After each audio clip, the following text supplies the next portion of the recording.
അപ്പൊ നമുക്ക് ഐശ്വര്യമായിട്ട് തുടങ്ങാല്ലേ? ഓക്കെ, എന്താണ് സീന്? ദേവിയുടെ അച്ഛന്റെ സുഹൃത്താണല്ലോ രാമഭദ്രൻ. ഏത് ദേവി? ഏത് രാമഭദ്രൻ?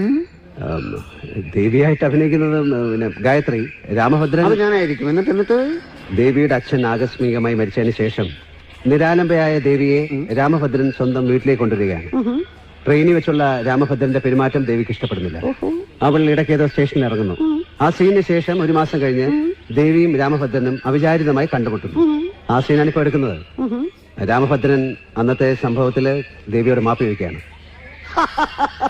ഞാൻ മാപ്പി ചോദിക്കാണ്? അത് ഇത്തിരി പോകുന്ന ഒരു പെണ്ണിനോട് ഞാൻ ഇന്ന് വരെ ഒരു സിനിമയിലും ആരോടും മാപ്പി ചോദിച്ചിട്ടില്ല, അറിയാമോ? സരോജ് സാറിന്റെ ആരാധകർ സ്ക്രീൻ വലിച്ച് കീറും. വേണമെങ്കിൽ അവൾ എന്നോട് മാപ്പി ചോദിക്കട്ടെ, ട്രെയിനിൽ നിന്ന് സമ്മതമില്ലാതെ ഇറങ്ങിപ്പോയതിന്.